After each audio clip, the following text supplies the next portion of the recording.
Welcome to another episode of Systematic Geekology. This is a space where we seek to create and cultivate healthy conversations between those things we geek out on and the philosophical and theological questions that often arise out of our fandoms. Like, what does it mean to be human? What makes a hero? What makes a villain? How do the stories and narratives we geek out on shape how we live in the world? We are your priest to the geeks. We aren't all ordained, but we see ourselves as mediators at the intersection of geek culture and going deeper in our faith. We don't always have to agree, but we do respect each other, and we see everyone as a beloved child of God. Everyone geeks out on something, so come geek out with us and enjoy the show.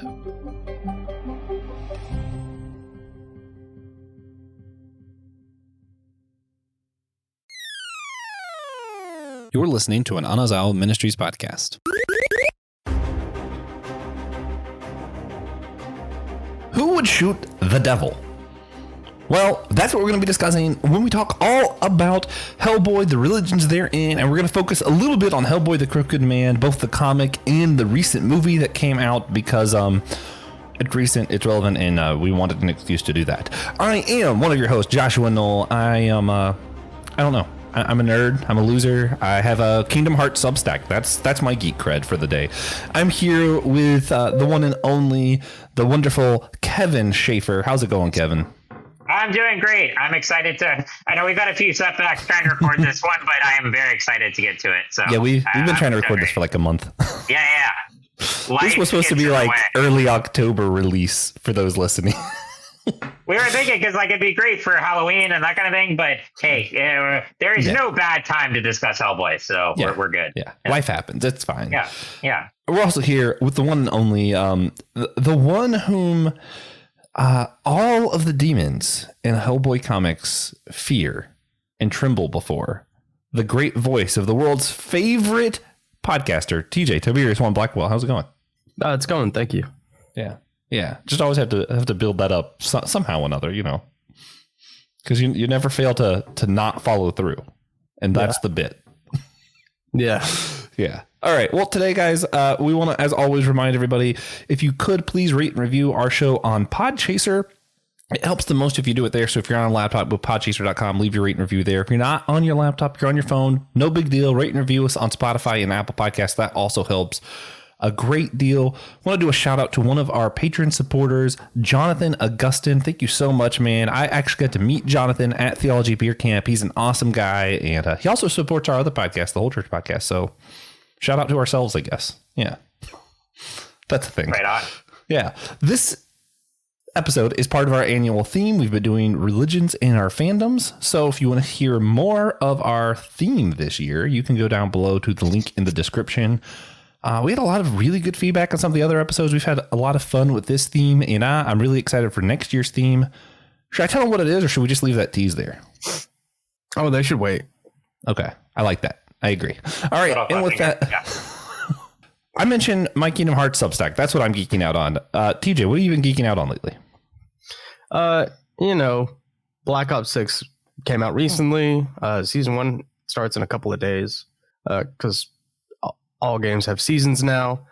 But just Black Ops 6? They're still making Black Ops games? Yeah, it's great. It's so good. Right. Actually, it's the best one in years. I've been having a lot of fun doing the zombies Easter eggs on the game, which is the nerdiest part. So, yeah. The last Call of Duty I played was when David Tennant was one of the voices in the zombie part. I don't know when that was. Just that is why I played. And I feel like that's pretty nerdy too. I think that was Black Ops 3, I think. Yeah, checks out. Kevin, what you been geeking out on lately? Kind of random, but I've been doing a full reread of the Chronicles of Narnia. It had just been a long time since I've gone and there are some of those stories in there that I knew very intimately, but others I haven't read in years. And I know the Netflix series with Greta Gerwig helming is still in development, and I think that would be really cool. But yeah, it's been really interesting rereading those. So I've gotten through the first 4. So I'm on the horse and his boy now. The Silver Chair was the one that I probably remembered the least, but is probably one of the best. that I really liked. Just kind of the darker narrative there. So it's been a joy rereading that. See, that explains why you added that option on the voting for the. It is, yes. Because I was trying to think cool. of like, ooh, who could go through the wardrobe? Like, well, you know, and I mean, what I would would it love to be see Hellboy go through the wardrobe. Hellboy would be awesome. Yes. But That I would came be up with fun. another. I came up with another Hellboy pitch, which I don't know if we need to tease here, but you were like right on. Yeah. I kind of want to do that episode. It's funny. Well, just to tease, because we vote on our Facebook group. We have votes for the What If episodes every other month, and at some point, Kevin and I are going to be on one together, and I'm going to try my best to influence everyone on Facebook to vote for what if Hellboy encountered the kids from Stranger Things. I don't even like Stranger Things, but I think that concept is so interesting that I have I'm all in on that. That's great. I mean, can you imagine like him and the BPRD like fighting the Demogorgon together? That's what I'm saying. That just sounds fun. I'm here for that. Yeah. And speaking of Hellboy, we'll jump right into today's episode proper now. And first questions first. I'm going to throw this to TJ. Let him talk a little bit. What is Hellboy? And what is your history with the character and like all the IPs, the movies, comics, etc.? So Hellboy himself, son of the devil, basically super cool demon, chill. He gets summoned to, Earth one day as a plot to take over the world. Doesn't really go through for him. He gets adopted by a person and raised like a normal guy. And then he fights for humanity. That's basically what Hellboy is. Where is that story from? Because that is different from the story I know. 2004, the movie. From 2004. Okay, that makes sense. Yeah. Yep. So is that the 2004 movie, like where you first encountered him? Yep, sure is. Have you read many Hellboy comics, or is that like your main? I've read a few Hellboy comics. Okay, but you're mostly like those movies. Yeah, because I was like 5 when that one came out. So, I watched that when I was probably 5 or 6.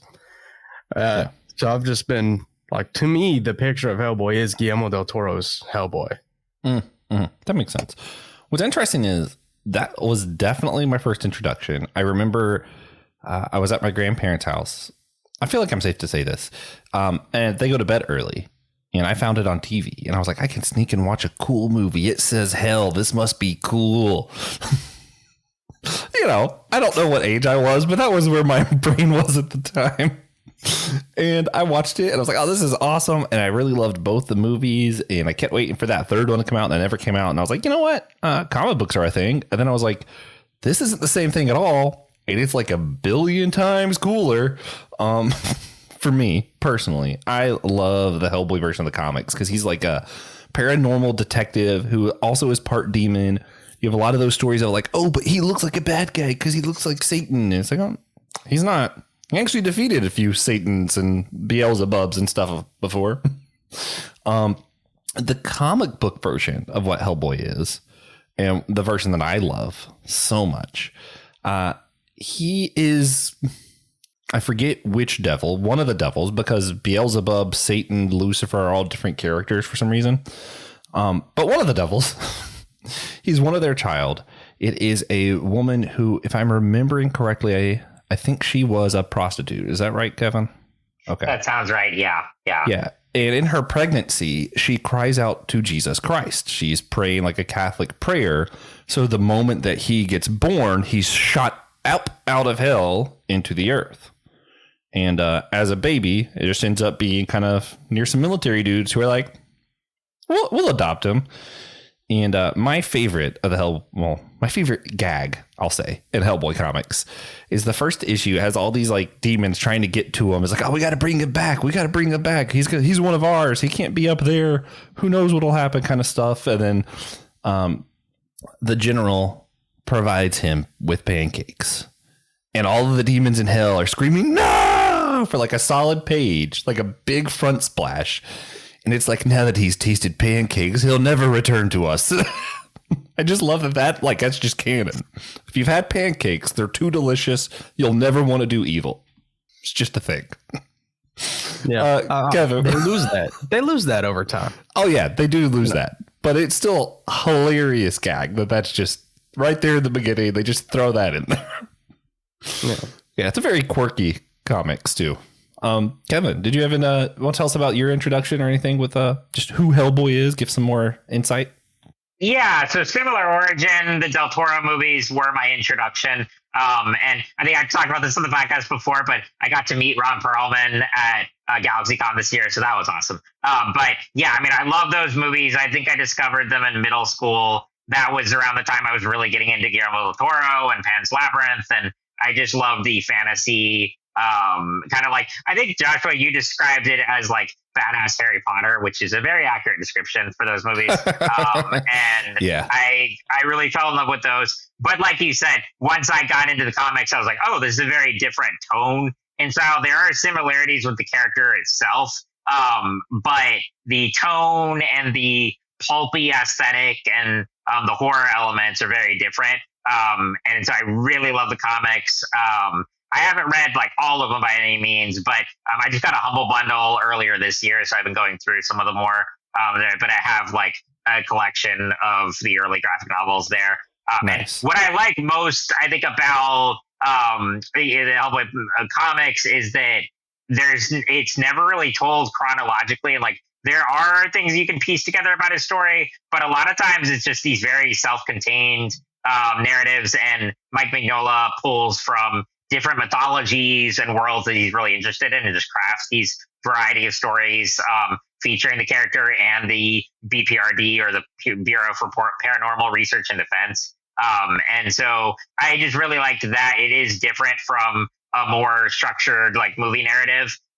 But yeah, so I really love the comics. And then, yeah, we'll talk some more about some of the other movies, but yeah, I also wish we had gotten the third movie as well. But you know, lo and behold, Hollywood woes happen. But you know, for those who are like, oh, I want more Hellboy, the good thing is that there it is, and not just comics. There's actually, I've recently got, like, in that Humble Bundle, I've got one of the novels and collections of short stories in there. So there's also Hellboy prose, and a lot of writers have been really attracted to the character over the years because there are so many different things you can do with him in different mediums, and with, you know, more pulp fiction that plays out like in the classic kind of sci-fi fantasy magazines and horror magazines. So yeah, but so yeah, I mean, I feel like I've known the character for years, but there's more and more to discover beyond. As much as I love those movies, there's so much more beyond that. Yeah. And I really feel bad because I remember that Humble Bundle being on the website, and I saw it and I was like, ooh, I need to come buy that when I get paid, and then I forgot. It's tough, man. Yeah, my problem was I saw it and I was like, I have a lot of this already. I really love Hellboy. Because I'm pretty sure I put it in our Discord and I was like, hey guys, check it out. There's a Hellboy Humble Bundle right now. That's so funny. Yeah, so you mentioned BPRD a few times. I'm going to go ahead and get this out of the way. That stands for the Bureau of Paranormal Research and Defense. It's just a paranormal detective kind of deal. That's the whole agency. They run through, I think, the British government. Real quick, also really interesting. A big difference between the Del Toro movies and the comics is that in the Del Toro movies, the BPRD and Hellboy try to keep him a secret from the public. And there's a character played by Jeffrey Tambor who's like, oh, his whole job is to kind of like keep it a private from the public eye. Whereas in the comics, like people know who Hellboy is, people know what the BPRD is, and so that is another really interesting thing, that there is this, like, you know, supernatural private investigation team that is, you know, well known. I thought that was really fascinating. Yeah. Well, it's got to be a lot easier to protect people if they know. Yeah, very true. You would think. Which is also part of why it feels very Harry Potter, because it's like, oh, it's like Diagon Alley, except for okay, anyway. Exactly. But you also mentioned like kind of what draws people to the character. It's almost like the character is the embodiment of that thing, or origin of Hippo. No. What's Origin from? Alexandria.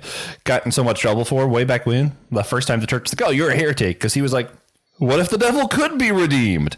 And that's pretty much all of Hellboy. It's what if the devil could be redeemed? You know, that's what it's really about. Yeah. And then what was the other thing I was going to mention from all of this? Oh, we'll get more to this in a second, but the Guillermo Del Toro, I have such a hard time with his name. His movies I'm so glad I saw them first, because I could see a world where I end up having the same feelings about that as I do the Tobey Maguire Spider-Man movies, because it's like, that's not Spider-Man. You know, like if you start with the comics first and you're like really endowed, and then you're like, watch this movie, you're like, this is like Superman in a Spider-Man costume with Spider-Man powers. You know, like they make it feel so grandiose and like big, which is what you need for like a big blockbuster film. That's, you know, it makes sense. And that's what he did with Hellboy. He made it like a big blockbuster kind of movie. And I'm like, that's not what's supposed to happen. It's supposed to be some random old guy turning into a werewolf in the middle of Scotland. You know, like, 'cause that's supposed to be a big scene. But that wouldn't make for as good a movie, you know? And that does get into what we'll be talking about a little bit later with the Hellboy the Crooked Man movie. How, just it's like, we'll get more into it, but I think it is a more definitive, like, well, when I think about it is that, like, it is much more in line with the comics and the tone of that. Than the Del Toro movies ever were. We'll get into that in a bit, but yeah. So then, with who he is out of the way, let's talk about Hellboy and Hellboy 2, The Golden Army. You know, the Guillermo Del Toro movies. TJ, it only seems right that you sum up the plot. What's happening in these films? Oh man, so Hellboy, I watched these movies a lot when I was a kid, but I always watched Hellboy 2 a lot more. Just because same, it was shinier. True. So naturally, I was kind of led into that because I was a child. Also, I was lazy. So if I already put Hellboy 2 in the DVD player, I wasn't going to get up to change it. I was just going to watch Hellboy 2 again. But Hellboy 1, I'm a little shakier on. So I looked it up to help me, figure that out. But, it gives us the introduction to Hellboy because Guillermo Del Toro is writing this for people who don't know Hellboy. And we basically have the, World War II, Nazi Germany, special little, Rasputin, who is still alive in this world, helps, what are their names? Cronin and, hold on.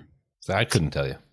I should know because I was sorry about like some, but yeah, but they're like secondary villains there. The secondary villain, tertiary villain, they create a portal from hell to win the war, take over the world. It gets interrupted by Broom, and Hellboy does make it through the portal. Broom sees Hellboy. He's like, well, I'm going to raise this kid. We get down the line. We get introduced to the BPRD. Hellboy becomes BPRD detective, gets paired up with Abe, and they deal with fighting a creature called Samael, which is, relevant for those of you who are demonically aware. As is the case with many Hellboy stories. But we would just kind of watch them go through that, build his little team, fight Samael. They infiltrate the BPRD.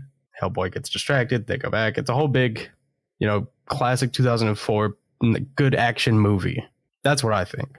That's right. And then he also has a romance with Liz Sherman, who's kind of another trio. And they also have a rookie BPRD agent who Hellboy has a beef with early on, and then he ends up kind of like helping him. Like you said, big action scene at the end, and they kind of come together. So yeah, and it sets the stage for the sequel. Yep. Yeah. One of the character differences that you notice in the first film, if you're familiar with the comics, is in these films he's a lot more of like kind of like a brute, kind of like I'm just gonna punch things.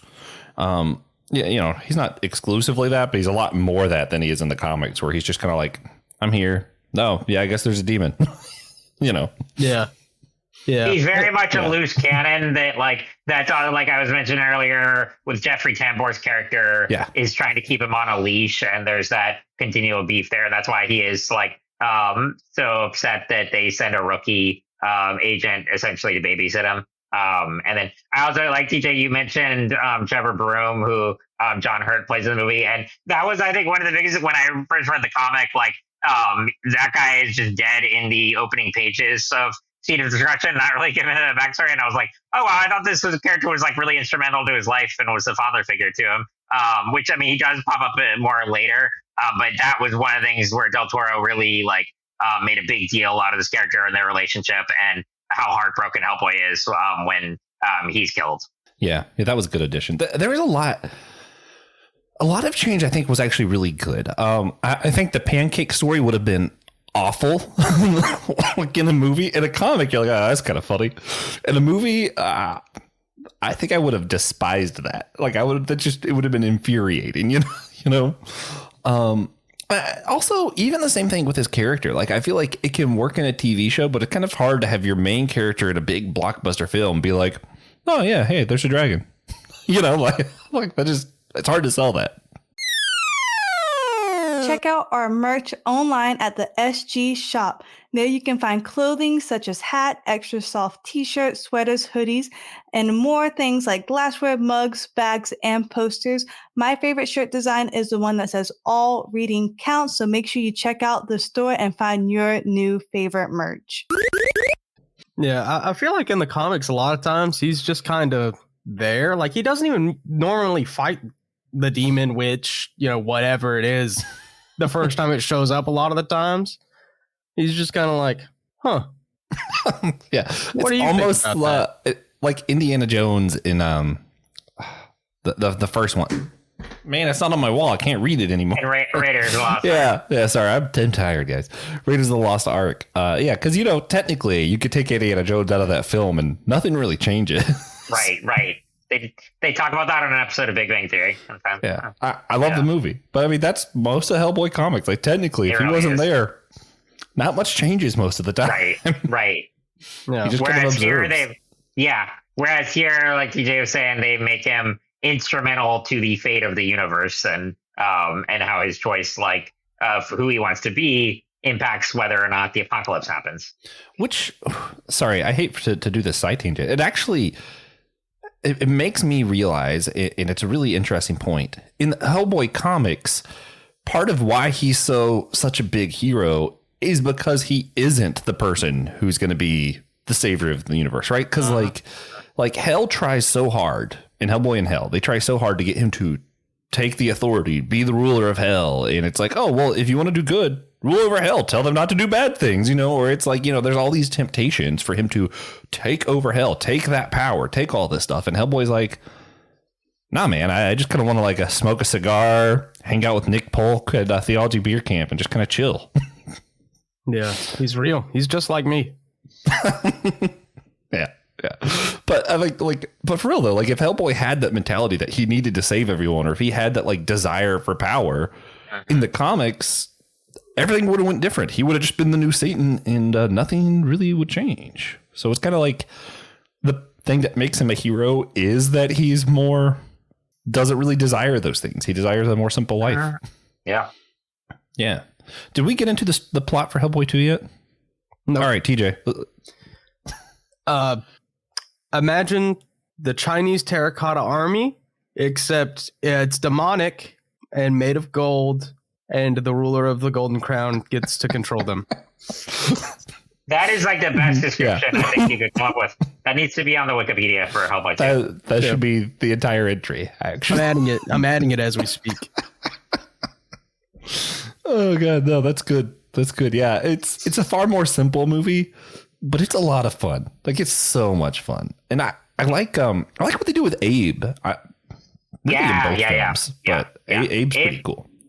Abe is awesome, and he has sort of a romance with the sister of the villain in the movie. And you could also, what I love about Hellboy 2 is because it came out after Pan's Labyrinth, and there is so much influence there in the costuming and aesthetic there. With the design of particularly Prince. I just watched it a month ago, but the main villain, Nuada? Nuada, yeah, thank you. It's just that, it's so aesthetically similar in a good way to some of the creature designs in Pan's Labyrinth. But it is, there's this I just love some of the comedic tension in that movie. The romance between Abe and the sister, and then there's tensions between Hellboy and Liz. And then at the end, we got the greatest setup for a movie that never happened, finding out that Hellboy and Liz are expecting. And I'm like, I want to see Dad Hellboy in Hellboy 3, but we're never going to get that, sadly. Yeah. No, it is. I don't know. They're letting Guillermo kind of do whatever he wants at this point. So if they give him the money, I would be there in a heartbeat. Oh my gosh. Yeah, it would be nice. Or even if they just decided to write a comic of it or something would be great. Right. Yeah. The biggest problem I can see recently, just a few months ago, Mike Mignola was in an interview and he actually said, he's like, all respect, we're still friends, but Del Toro and I, we went different directions on the character, and I just don't think that's going to happen. And I was like, well, if he doesn't think it's going to happen, that makes me feel less likely that it's going to happen. Yeah. And I do. I mean, that is like, yes, and I respect both of them for a lot for still staying friends and all that. Because like Del Toro's written one of the intros for one of the graphic novels, and like they both admire each other heavily as artists. But yeah, they just have different visions over what they wanted to do with these movies. And yeah, I mean, Nola was a big part of like that, and studios were kind of the main reasons the third movie never happened. But I do respect that he wants to make his vision secure for future movies. Yeah, it's actually really interesting too that both have had their hands in Pinocchio recently. Because Del Toro made possibly the greatest film ever. Easily. Excellent movie. Easily. And then Mike Mignola was like, hey, watch this. I'm going to illustrate and make a graphic novel of the entire novel, Pinocchio. And then I think it's his nephew or his son, one of the two, wrote a book that's a continuation of the story of Pinocchio. And it was also just phenomenal. And Mike Mignola actually did the art for the cover of that book. And it was so good. So good. Yeah. I feel like what would be best for us as media consumers would be for Mike Mignola to write a sequel to The Golden Army and for Guillermo Del Toro to make the movie. And then we can compare the two. Yeah. And then everyone will be like, oh, this is a terrible adaptation. Well, actually, it's just two separate stories. Yeah. Well, I just wish that we could got in a world where like you could have both. Like look at how many different versions of Batman there are, or how many other characters. Like you can have like a multiverse type thing where like Del Toro could finish out his trilogy, and Mignola still gets to make stuff like The Crooked Man, and have other stuff going forward. But it would be nice to get a conclusion to that trilogy. But I'm also not holding out hope for it. I think it's easier in today's world too, because I remember back with like the Tobey Maguire Spider-Man being so upset, and part of it's because I was more immature and I was younger, but I was like, oh, this is the Spider-Man we're gonna get. And now we're at a time where like, well, we can see very easily, not that it's going to happen, but it wouldn't shock anyone if they did make another Tobey Maguire Spider-Man movie. And then also, hey, here's Andy Garfield Spider-Man and something, and then we're gonna do more Tom Holland. Like we could do this kind of stuff. They did that kind of stuff in like DC's multiverse stuff on the CW. We live in a world where it's easier to do those kind of things, of have different stories, the same character, and people are just more familiar with multiverse stuff. So as annoying as some of it is, it's also kind of cool that we can have different stories with the same character, different ideas out there at the same time without people freaking out so much, myself included. Yeah. All right. So let's, with that in mind, do you guys want to do like a rate and review for these movies, or you want to just say, hey, those are cool and move on? 8, 10. Wait, there's only 2. Yeah. Okay. I'm gonna go. I mean, it's hard. If I do it like based off of what I like, and then like what I think is like honest, it's different. Based on my own personal preferences, I probably would put it as like a 6 for the first one, and then like a 7.5 for the second one. If I do it off of what's like actually probably true, it's probably an 8 for the first one and probably like a 6.5 for the second one. Like the second one really isn't as great as I think it is. It is. Oh, okay. Because like I watched it recently, and like I still watch the first one pretty much every year, and I still really love it. But I had a blast with the second one on rewatch. It's a lot of fun. So I kind of give that a slightly higher rating. I probably do like 8 and 9. But it just. I don't know. Even the effects in the second one hold up so much. Like that is one of the things that really shocked me. And the choreography is really, really good. It really is. Yeah. Brandon Knight, Kung Fu Pizza Party, make Hellboy. It's not Kung Fu, but it's there's fighting. I mean, it's close. It's like close to Kung Fu. Yeah, it is. All right, let's talk about the comic Hellboy: The Crooked Man. So recently they made a film about it. For those of us who are geeks, have already read the comic, and for some of us were like, well, we should read it before the movie comes out. TJ read it specifically for this episode, so I'm going to let him summarize the plot again. Also, he's faster at summarizing than I am. My summary is longer than the comic sometimes. So the Crooked Man comic, I actually really, really like this comic. It's like the only depiction of the Melungeon people I've ever seen in popular media. Not a great depiction. Pretty rough. But plot-wise, basically we get Hellboy going up to an old holler in the Appalachian Mountains, meeting up with Tom Morell, getting into some witch business, and getting to the bottom of it, which is the Crooked Man. He was just kind of like a Satan stand-in in this story, taking, these poor Appalachian folk souls, trading it for what little power he has, and turning them into witches. He really focuses on like the spookier aspects of the Appalachians, which has been getting a lot of popularity recently. So like, I do understand why they made the Crooked Man movie. Makes a lot of sense. Yeah. One of the things I really love about this comic is who the Crooked Man is. Like when they kind of reveal like how he came to be this demonic thing that he is, and how he was just a greedy man. He was just a man who wanted wealth and ended up kind of being cursed, kind of just like because of who he is. That's what his afterlife ends up being, kind of deal, where his whole thing is like he takes a soul and he gets a coin, and it's like, oh, that's a sad existence for eternity. And you're like, oh yeah, that's all the pursuit of wealth really is. And you're like, man, it's funny because it's almost just like a side note, but like that's such a powerful message for like just like a brief, oh yeah, that's who he is, but it's cool. Yeah, they're just like Tommy Whitkins, the evil white man. Yeah. Kevin, what are some of your initial thoughts when you first read Crooked Man?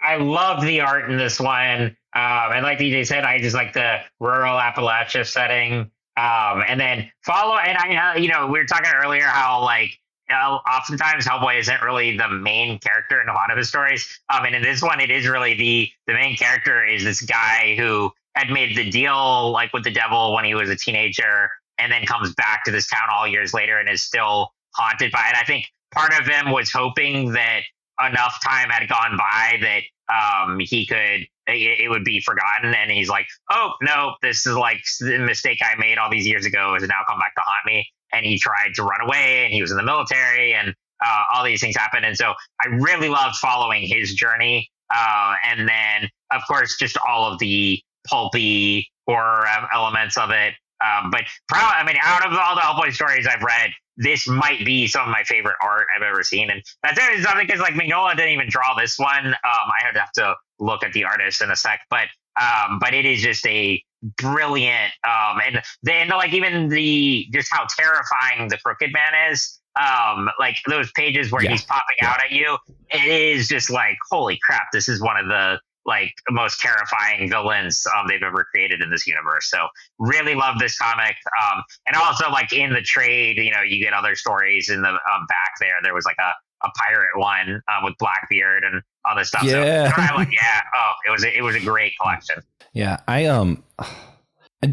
really like the art. I liked how this was very much like actual horror comic. And when I reread it for this, I did it on like the Kindle app. And with the app and comic books, you can like double tap and you're going through like panel apps, a panel. Right. It was jarring how much the Crooked Man jumped out at you when you're going panel by panel instead of like page by page. You're like, oh, there he is. And you're like, oh. So it was really like a nice fit. And it's funny because, he wrote that like well before that was like popular, or maybe it wasn't even a thing at all when he wrote it. So you're like, the fact that this works so well in this new medium for the platform is crazy. Yeah. Well, he does a lot of writing like Junji Ito, where he uses the page turn as an element of suspense because the pace of the story is up to you. True. That's a great point. True. Yeah. It's really well. Yeah, no, it's good. He's such a good writer. The one thing that's interesting too here is how they handle witches. And I want to talk about that, especially since we're doing our religion and fandoms episode. I thought it was good to touch on this. A lot of times in more current medium, witches are either portrayed as not that big a deal, or, hey, this is a thing anybody can do. And it's like a good, healthy, spiritual thing. And I'm not trying to belittle the fact that it can be that. I know some Wiccans. I know some people who do some practices that maybe people would call witchcraft. You know, there's less stuff with the crystals or some of the meditation stuff that I'm like, okay, whatever. But I actually kind of like that we have a depiction of like, hey, sometimes this stuff is actually just evil.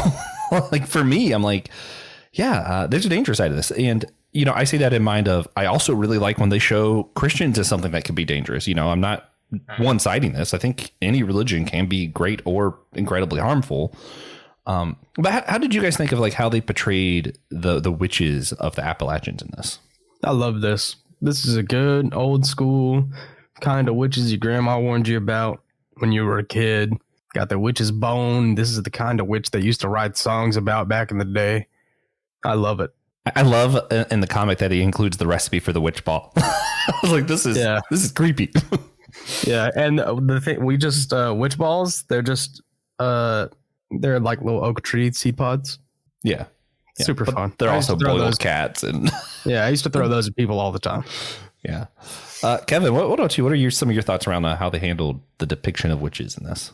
I agree. I think it was very much intentional to be a very folk tale aesthetic, just making it classic, creepy, and horrifying. And, you know, again, going back to with the main character being consequences for his actions. And yeah, not really trying to shed any levity there. It was just going full on to horror. Like TJ said, the ones your grandma warned you about. And I think for this story, it worked really well.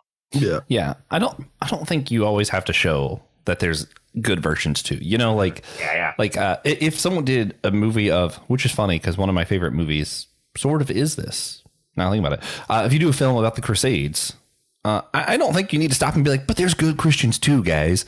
Nah, they're the bad guys. You know, like, let's just be honest about it.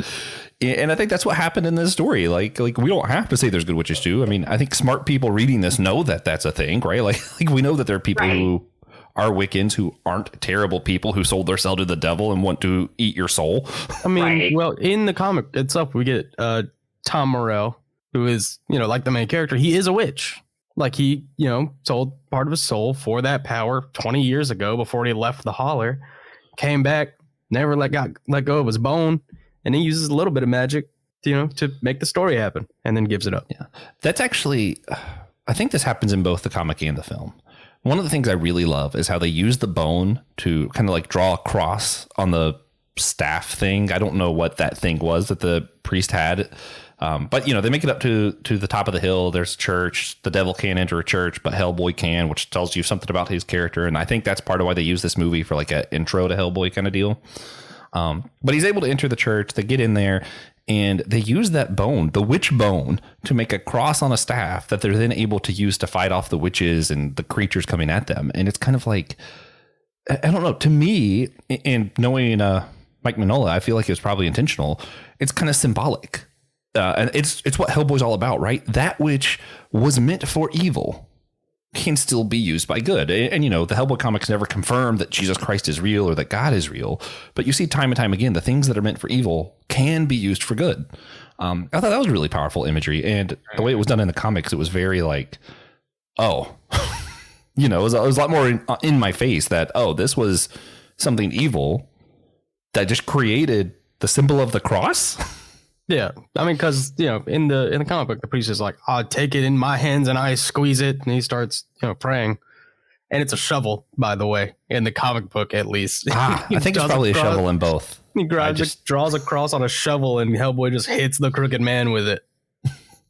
God, it was great. And also, I love how, and this is kind of like where this comic and movie kind of ties in a little bit of the Guillermo Del Torro stuff, like. This Hellboy, he's still mostly kind of laid back and like, oh, hey, there's a devil here. But you have a little bit more of that. What if I just shoot the devil in the face? You know, you do have a little bit more of that guns a-blazing part of Hellboy in this, I feel like. Yeah. He did take one whole shot in this comic book, so. Which is more than usual. Which is more than usual. It really was his plan. He was like, I don't have any other plan, so let's just go shoot the guy. Which was also pretty amusing. Kevin, any other thoughts on this? I know we want to touch on the movie too before we got to go. So not too much. I mean, I really enjoyed this one. Again, I liked the atmosphere and the setting. And there is just so much great imagery there to work with. So I think it makes sense why this is one of the most highly acclaimed and critically revered Hellboy stories out there.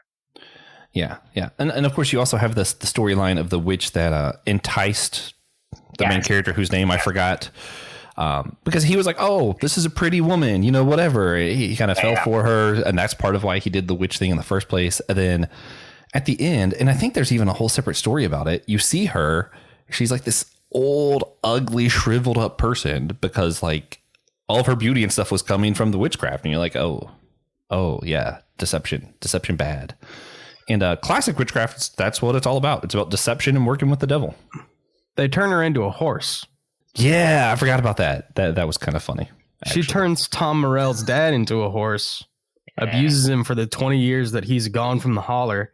They get back, kill the crooked man. She gets old. They turn her into the horse, and on her body they write, "Beware, I am a witch." Oh, that's right. I forgot. Man, that's some classic irony too. Good old literary, just... Gotta love it. All right. Y'all want to jump into the Crooked Man film then, the recent film. I think this was a British film. It wasn't actually out of Hollywood, which is what made it harder for us to get. Yeah, it only had a theatrical release in the UK and then came to digital here. Yeah. So, Kevin, did you want to summarize the plot for this one since TJ failed to see it? He failed his assignment and we gave him a month extension. Well, I was going to say, actually, plot-wise, it really follows kind of the same narrative as the comic. The only main difference is that, in like the Del Toro movies, Hellboy is paired with a rookie BPRD agent, he's kind of grumpy about, and so they are working together. But a lot of the plot element, it still follows Tom, the witches, all of that, and the Crooked Man. So there aren't any, unless watched it about a month ago, but if I'm not mistaken, there aren't any like other huge changes plot wise. Yeah, it's funny because I remember I wrote down a few things that they weren't like huge things. They were just like, they changed here, here. I loved the BPRD agent that they brought. I thought she was so cool. Yes. She was awesome. I did too. Yeah. And the fact that they kind of included that they were on a train and they just kind of stopped here on the way because they had a creature that they caught, right? And the creature got loose. So it kind of showed what the BPRD usually does before you get into the story. So I think that was a good storytelling device to kind of like cue people in, like, here's what's normal, here's what's not. It's a normal, everyday, like work day for the BPRD. Yeah. So the movie, it was interesting. It was a lot closer to the comic than the Guillermo Del Toro films. There were a few things I really liked.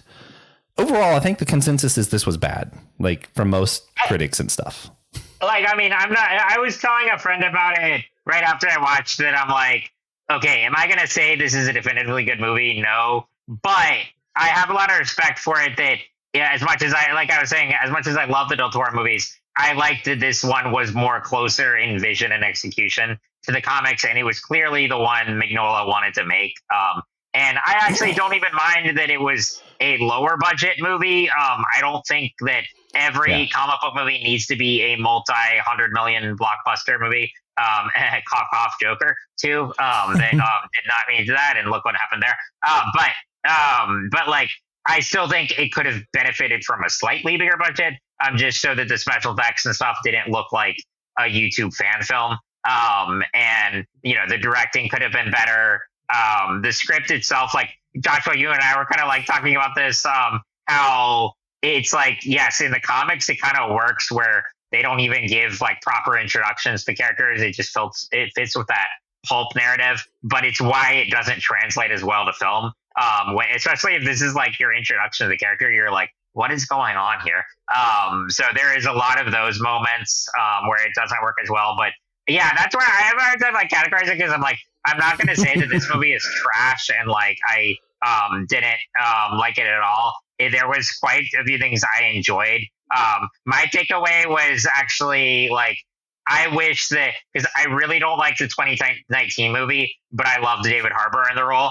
I wish that instead of that movie had been made, I wish David Harbour had played Hellboy in this movie, and they had a slightly bigger budget, enough to make it look good enough, and it is like a better director, because they, like, where I had hoped that the 2019 movie was going to be more in tone with the comics and was going to be more of a horror aspect, it failed on that regard, and it felt more like Deadpool. And I just felt like that was better. This one had a lot more of those elements in place. It just like could have used like I agree that the BPRD agent, she was my favorite actor in the movie, and the most interesting character by far. I thought the actor who played Hellboy was not bad, but certainly was not David Harbour or Ron Perlman. So that could have been a lot better. But yeah, I think the Hellboy actor did okay. I would like to see him be Hellboy again, actually. Sure, I'd watch it. Yeah, the big problems, it's interesting. I feel like this movie was so close to being a masterpiece, and the things that threw it off so bad.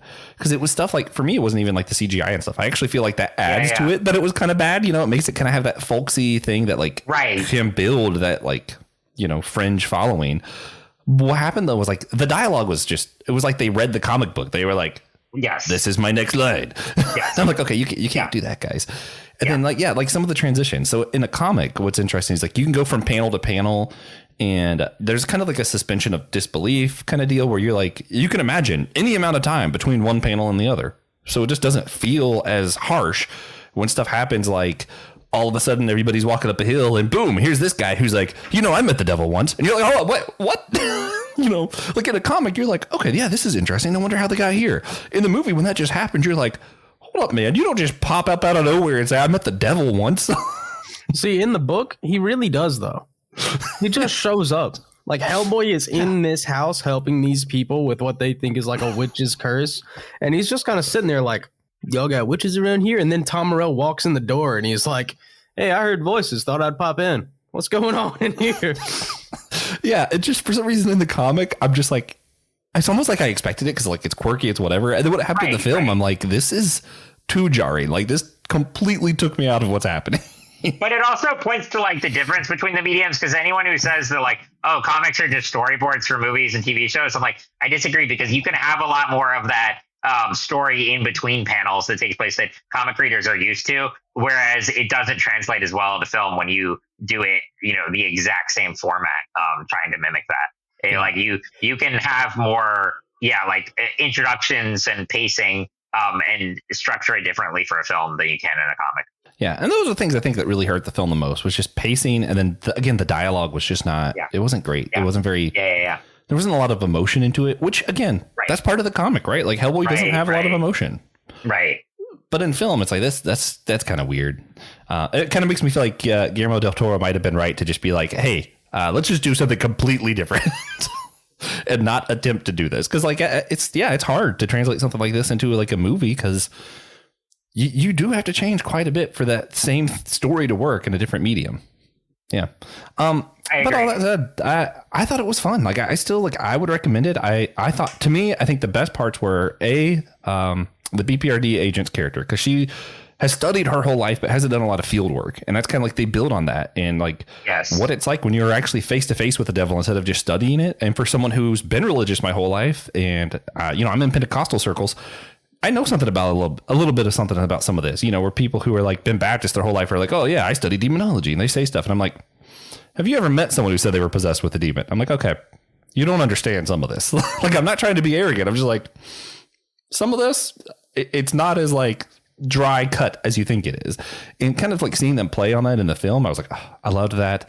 And the themes, dear God, the scores for this film were so freaking good. I'm like, just amazing. Hats off. Yeah. No, there were a lot of strong elements, and I mean, I would go back and forth thinking, like, would it have been better as an animated movie? Would it have been better with like a slightly better budget? I don't know. Like, overall, I'm glad it was made, because again, I do think that it's okay for not every comic book movie to be this massive blockbuster. You can have, I liked the more, I think we should have more indie style comic book adaptations.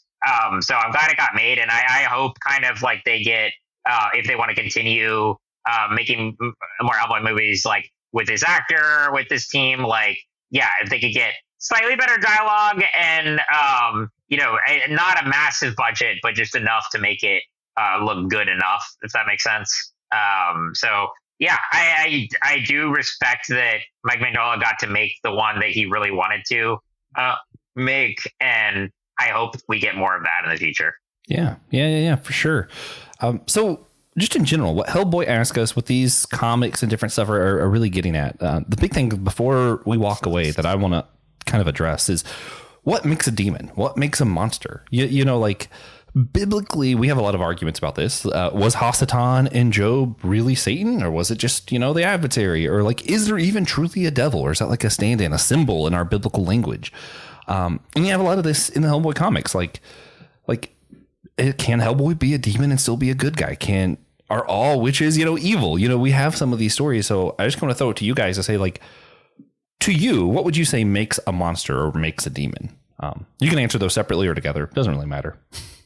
I'm just thinking, I'm straight to the Disney Hunchback of Notre Dame, the song, like, what makes a monster and what makes a man? So that's what it reminded me of. But, Perfect song. But like, yeah. But I don't know. I think, like, I think that's a lot of what Hellboy and a lot of other stories that we're familiar with, you know, point to the fact that, I mean, it's cliche, but like judge someone by how they look and all that, you know, like there are, you know, creatures and beings that are, you know, like TJ was talking about in the Del Toro movie, that like he's meant for evil, but he chooses not to go that route. So I think like ultimately the heart and character matters more than the appearance or even the design and what you're supposed to do. I think like a lot of Hellboy captures elements of free will and not always looking down upon the otherworldly or what's supposed to be feared. Yeah. There's a lot of like free will. Calvinists would probably hate the Hellboy comics. You know, just that's the story of like he was born of the devil and a prostitute, but at the moment of his birth, someone happened to shout out Jesus Christ. So then he lives this entire other life, still looking how he looks, still having the you know, the heritage. So it kind of addresses that like are we raised evil, or is it like in our genetics, you know, the doctrine of evil kind of thing, or is it just our choices? And you know, I think Hellboy answers that really clearly for a man with very few words. TJ, what are your thoughts? What makes a monster? What makes a man? I think abandoning compassion makes you a monster, and being born in hell makes you a demon.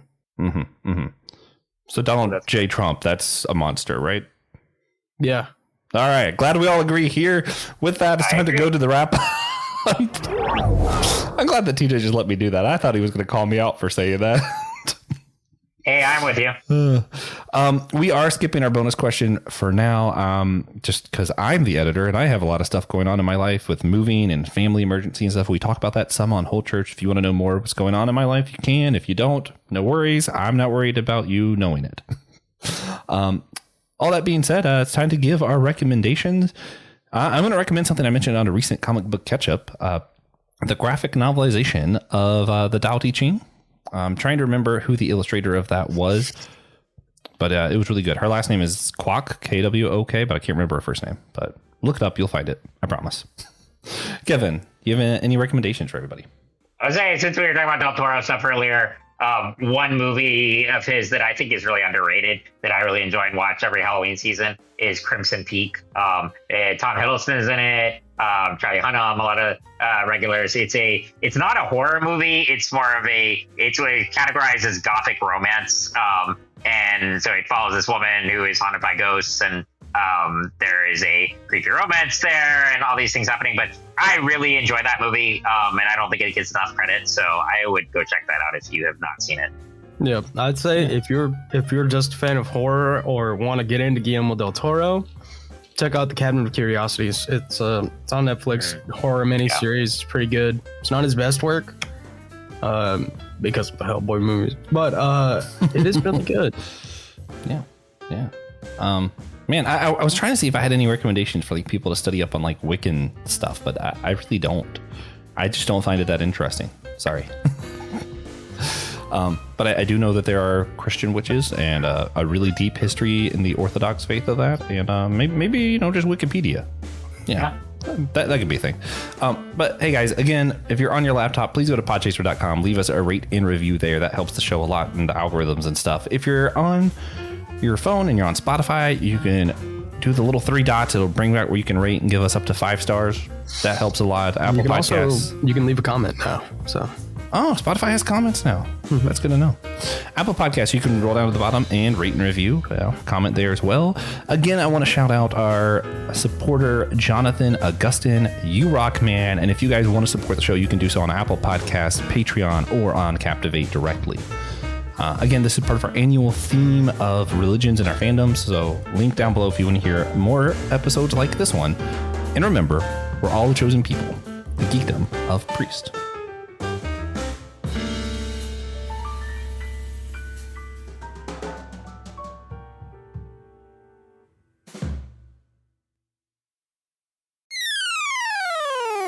Hey guys, Christian here to talk about our Captivate options. That's when you send us a little extra money to just help us along with our projects. But what do you get by giving us that extra money? Well, you have access to any future online D&D campaigns. You get extra bonus question content, which we do at least 48 times a month.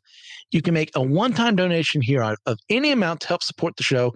This helps us with our overhead. That includes the editing software that we use, the recording software that we use, the marketing that we have to do for the show, the equipment that we all need to use to help out with the show, and more. So thank you for what you do. Head out to Captivate, help us out. We really appreciate what you do. See you later. Hello, friends. If you like systematic ecology, then there's a host of other podcasts in our network that we think you will like just as much.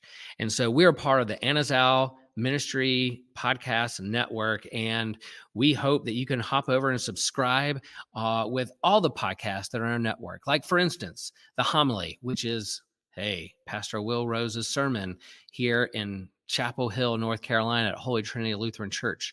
You have another podcast called The Whole Church Podcast, the OG, the originals, the beginner of it all. Yes, Joshua, Noel, and TJ working for unity among the church and having great conversations with the wide spectrum of those who are involved in Christian ministry and the church. You have My Seminary Life by Brandon Knight, who's discussing what he's learning in seminary, he is learning in his theological studies and bringing to the surface those big things that we're wrestling with and thinking through theologically in the church and beyond. There's the Let Nothing Move You podcast from Christian Ashley, who is walking through the Bible in a very Bible study type fashion and walking through the biblical narrative.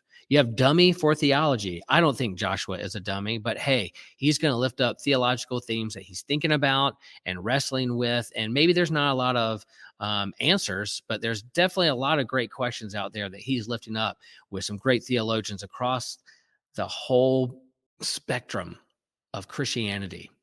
And then there's the Bible After Hours. Man, if you like to get risky, if you like to get controversial, there's this foul-mouthed preacher who goes through the Bible from a more progressive point of view, challenging the status quo of the modern church. Yeah, you don't want any kids around with that podcast. And then you have the Clydes, one of my favorite couples that I like to listen to. One of the hosts here on Systematic Ecology, Taylor and Elizabeth Clyde, go through weekly discussions and kind of a devotional, conversational method of what's going on in their lives, where they see God moving in their lives, and what God is up to in the world. So those are the podcasts, a part of the AMP network. Subscribe, follow. We hope you can be a part of all that great network with the wonderful podcasts at AMP.